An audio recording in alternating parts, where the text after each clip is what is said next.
Vector ক্যালকুলাসে আমাদের এবারের topic হচ্ছে ইন্টিগ্রেশন। তো ইন্টিগ্রেশন কেন করা হয়?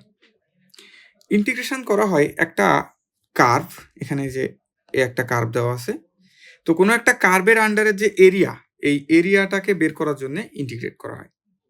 ইন্টিগ্রেট মিনস ছোট ছোট ছোট ছোট পার্টকে একসাথে সব মিলে সাম আপ করা। So integration is one kind of sum up.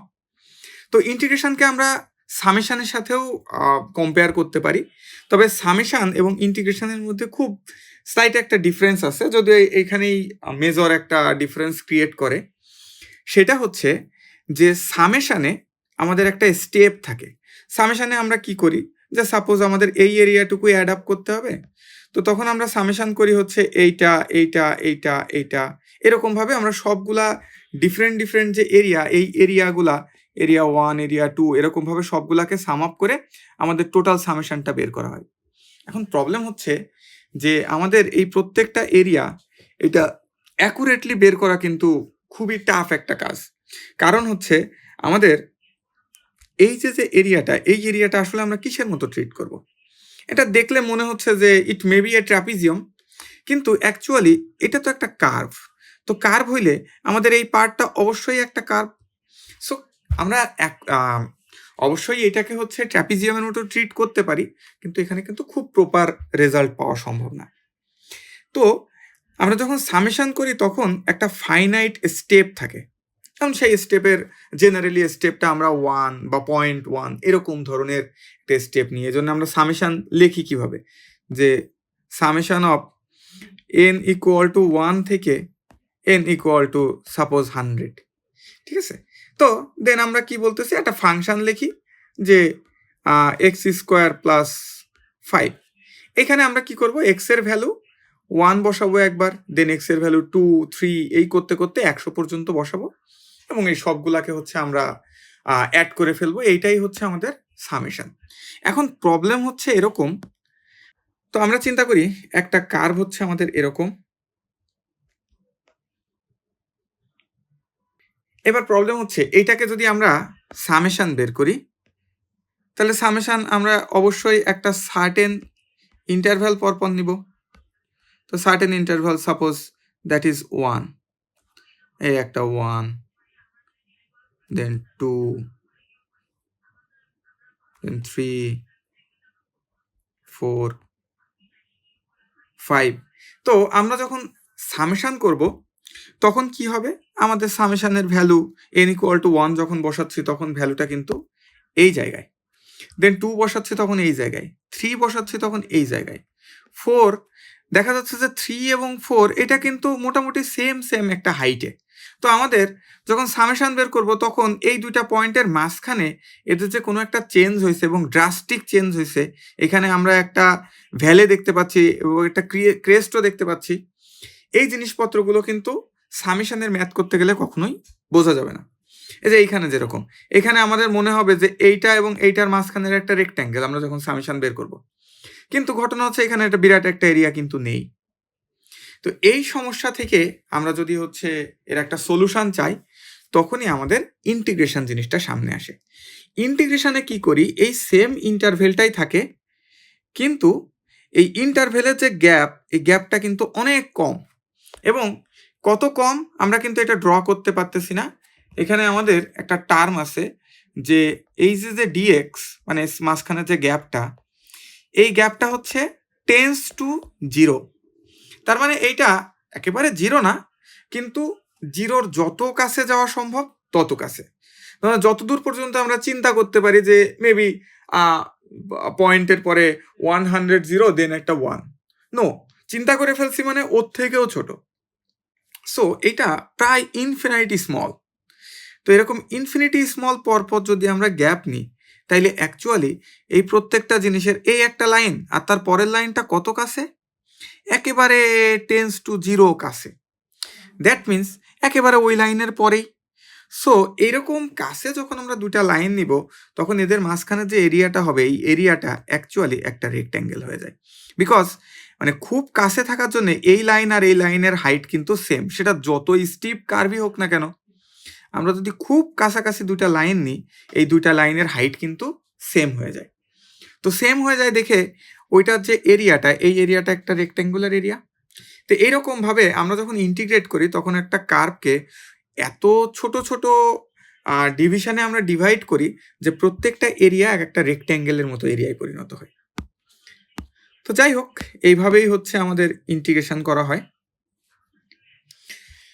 তো আমাদের ইন্টিগ্রেশনের ক্ষেত্রে তাহলে অবশ্যই এরিয়া যেহেতু বের করতে হবে, তখন আমাদের এরকম প্রত্যেকটা ছোট ছোট এরিয়াই আমরা বের করব। এই যে এই রকম একটা এরিয়া। তো এখন এই এরিয়াটার কথা চিন্তা করি, এই এরিয়াটা আমাদের কি হবে? তো উপর দিয়ে আমাদের একটা ফাংশন গেছে, এই যে কার্ভের একটা ফাংশন আছে, suppose that is function of x. তো function of x whatever একটা কার্ভ আছে, যাই হোক।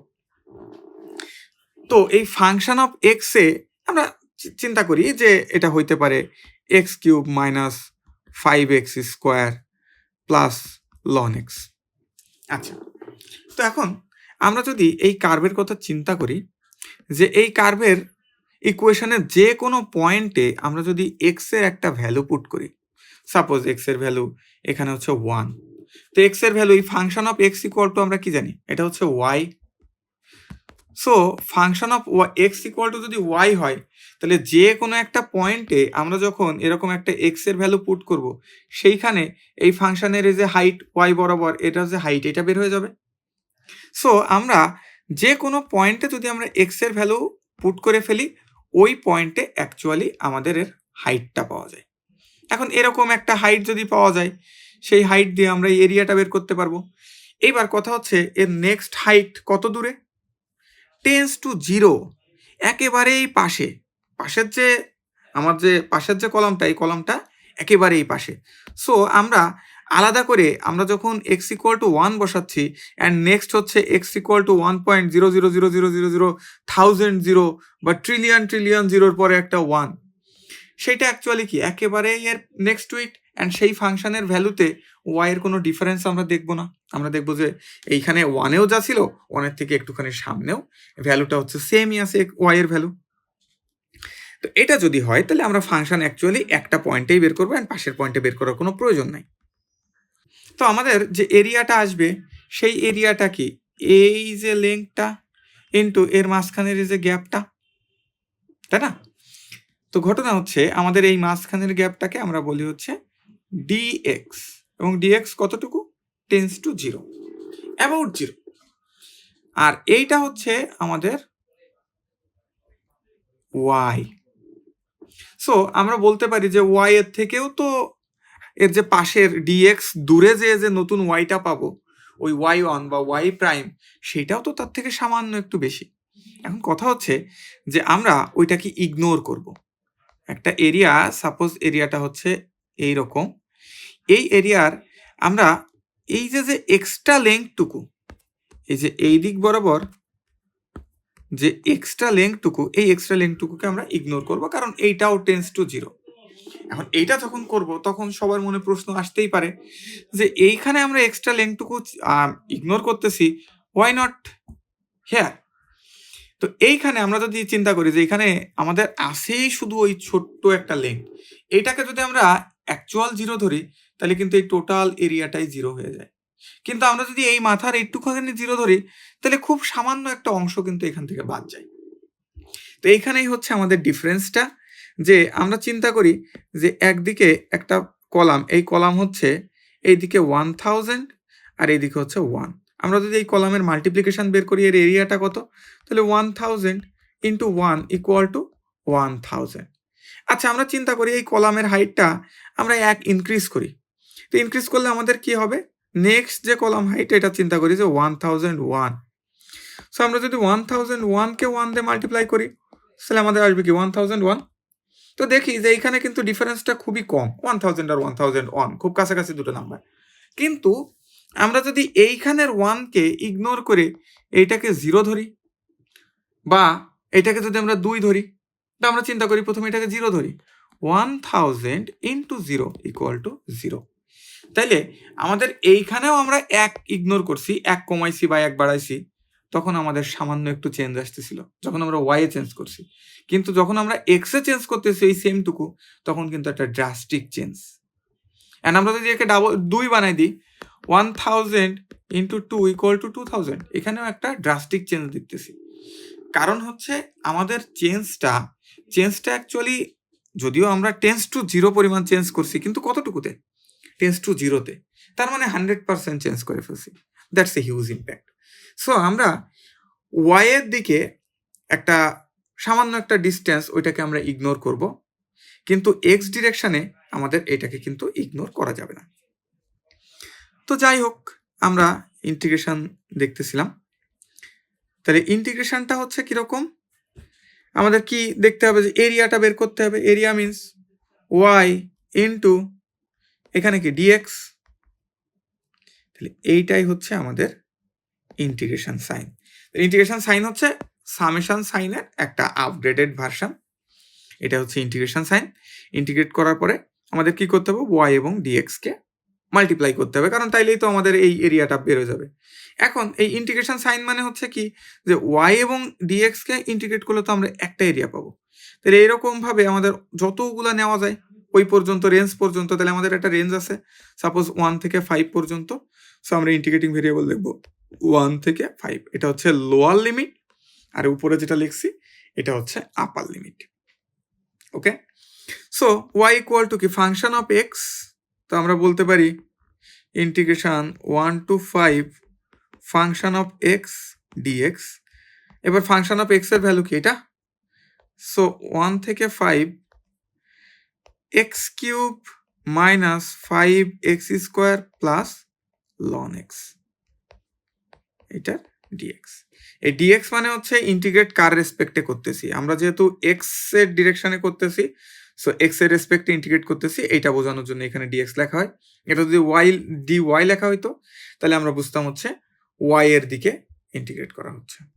তো এখন আমরা কয়েকটা ফাংশনকে ইন্টিগ্রেট করে দেখাবো, কিছু বেসিক ইন্টিগ্রেশনগুলো কেমন হয়। তো ইন্টিগ্রেশন হচ্ছে ডিফারেন্সিয়েশনের অপোজিট একটা প্রসেস। সো আমরা উপরে ডিফারেন্সিয়েশন যখন করছিলাম তখন ডিফারেন্সিয়েট করে আমরা যে ভ্যালুগুলো পাইছি, এই ভ্যালুগুলোকে আমরা যদি এই যে ডিফারেন্সিয়েট করে এটাকে ডিফারেন্সিয়েট করে যেমন এটা পাইছি, তাহলে এই রাইট সাইডের এইটাকে যদি ইন্টিগ্রেট করি তাহলে কিন্তু আমাদের লেফট সাইডের এই ভ্যালুটা পাওয়া যাবে। সো আমরা কিছু বেসিক ফাংশনের ইন্টিগ্রেশন দেখি। Integration x to the power n dx, এটাকে ইন্টিগ্রেট করলে হয় হচ্ছে, আমরা আগেরবার ডিফারেন্সিয়েট করার সময় এর পাওয়ার একটা কমাইছিলাম, এখন হচ্ছে আমরা এক ইনক্রিজ করব। So x to the power n plus 1 differentiate করার সময় ওই পাওয়ারটা দিয়ে মাল্টিপ্লাই হয়েছিল, এইখানে পাওয়ারটা বেড়ে যেটা হয়েছে ইনক্রিজ হওয়ার পরে সেইটা দিয়ে আমরা ডিভাইড করব। আর এই সব কিছুর সাথে আমরা একটা কনস্ট্যান্ট লিখে দিব। তো এটার একটা সিগনিফিক্যান্স আছে, কেন আমরা কনস্ট্যান্ট লিখি? কারণ আমরা ডিফারেন্সিয়েট করার সময় দেখছি যে কনস্ট্যান্টকে ডিফারেন্সিয়েট করলে 0 হয়ে যায়। তো সাপোজ আমরা d dx of x square plus 2কে ডিফারেন্সিয়েট করি, তো এটা করলে কিন্তু আমাদের আসে কি 2x স্কোয়ার, বাট 2কে ডিফারেন্সিয়েট করার পরে আসে হচ্ছে 0। দ্যাট মিনস আমাদের এই অংশটুকু কিন্তু থাকে না। এখন ঘটনা হচ্ছে এখানে যদি 2 এর বদলে 5 থাকতো সেটাও 0 হয়ে যেত। এখন আমরা যখন ইন্টিগ্রেট করব আমরা দেখছি যে ইন্টিগ্রেশন ডিফারেন্সিয়েশনের উল্টা প্রসেস। তার মানে অবশ্যই এই ফাংশনটাকে যদি আমরা ইন্টিগ্রেট করি তাহলে অবশ্যই উপরের এই ফাংশনটা পাওয়ার কথা। বাট প্রবলেম ইজ দ্যাট যে আমরা যখন এইখান থেকে এইটাকে ইন্টিগ্রেট করব তখন অ্যাকচুয়ালি শুধু এই পার্টটুকু পাবো, এর কনস্ট্যান্ট পার্টটুকুকে কিন্তু আমরা পাবো না, এবং আমরা জানবো না ওই কনস্ট্যান্ট পার্টটুকু অ্যাকচুয়ালি কত ছিল। দ্যাট ইজ ওয়াই আমরা যেহেতু কনস্ট্যান্ট পার্টটাকে বুঝতে পারি না যে এই কনস্ট্যান্ট পার্টটা অ্যাকচুয়ালি কত ছিল, সো আমরা একটা র্যান্ডম কনস্ট্যান্ট ধরে নিই, এটাই হচ্ছে আমাদের সি। সো আমরা প্রথম ফাংশনটাকে ইন্টিগ্রেট করে দেখলাম। Integration of sine x dx এর রেসপেক্টে যদি ইন্টিগ্রেট করি তাহলে হয় হচ্ছে মাইনাস কজ এক্স। কেন এখানে মাইনাস? কারণ আমরা দেখছিলাম যে কজ এক্সকে ডিফারেন্সিয়েট করলে মাইনাস সাইন এক্স হয়, সো সাইন এক্সকে ডিফারেন্সিয়েট করলে মাইনাস কজ এক্স হবে। ওকে, আবার ইন্টিগ্রেশন অফ কজ এক্স যদি করি তখন আমাদের কিন্তু শুধু সাইন এক্স হবে, কারণ আমরা দেখছিলাম সাইন এক্সকে ডিফারেন্সিয়েট করলে কজ এক্স হয়। আচ্ছা, এইবার একটা ফাংশন যেমন sec square x, integration sec square x dx. তো এই সেক স্কোয়ার কেন লিখলাম? কারণ আমরা দেখছিলাম যে ট্যান এক্স কে ডিফারেন্সিয়েট করলে সেক স্কোয়ার এক্স হয়। সো সেক স্কোয়ার এক্স কে আমরা যদি ইন্টিগ্রেট করি তাহলে পাবো হচ্ছে tan x dx, sorry tan x. আচ্ছা, আমরা যদি sec x into tan x এইটাকে ইন্টিগ্রেট করি তখন আমরা পাবো হচ্ছে শুধু সেক এক্স। আচ্ছা, আমরা যদি ইএক্স কে ইন্টিগ্রেট করি, ইন্টিগ্রেশন ইএক্স, আমাদের ইএক্সই হবে, কারণ ইএক্স করানোর সময় আমি বলছিলাম যে ইএক্স কে ডিফারেন্সিয়েট করে যেমন চেঞ্জ করা যায় না, ইএক্স কে কখনোই ইন্টিগ্রেট করেও চেঞ্জ করা যাবে না। ইন্টিগ্রেশন 1/x, এটা করলে কি হবে? এটা করলে হবে হচ্ছে ln x, কারণ আমরা কি দেখছিলাম যে ln x কে ডিফারেন্সিয়েট করলে 1/x হয়, সো 1/x কে ইন্টিগ্রেট করলেও ln x হয়। তো এই যে ফাংশনটা মাত্র লিখলাম এটা কিন্তু খুবই ইম্পর্ট্যান্ট একটা ফাংশন। এখন আমাদের ফিজিক্সে খুব একটা কাজে লাগবে না, কিন্তু এই ফাংশনটা ম্যাথে যখন আমরা ইন্টিগ্রেট করতে যাব তখন কিন্তু খুব ইম্পর্ট্যান্ট একটা ফাংশনে পরিণত হবে। একদম এক্স্যাক্টলি এই ফরম্যাটে থাকবে না, বা অনেক সময় এই ফরম্যাটে থাকবে, বাট মোটামুটি এই ফাংশনটা খুবই ইম্পর্ট্যান্ট একটা ফাংশন।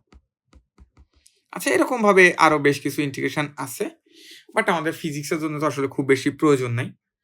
তো আমরা মোটামুটি এগুলা খুবই বেসিক ফাংশন, বা উপরে যতগুলা ডিফারেন্সিয়েশন আমি উপরে লিখছিলাম চাইলে এইগুলাকেও হচ্ছে আমরা সবগুলোই ইন্টিগ্রেশন হিসেবে লিখতে পারি, এর উল্টা উল্টা।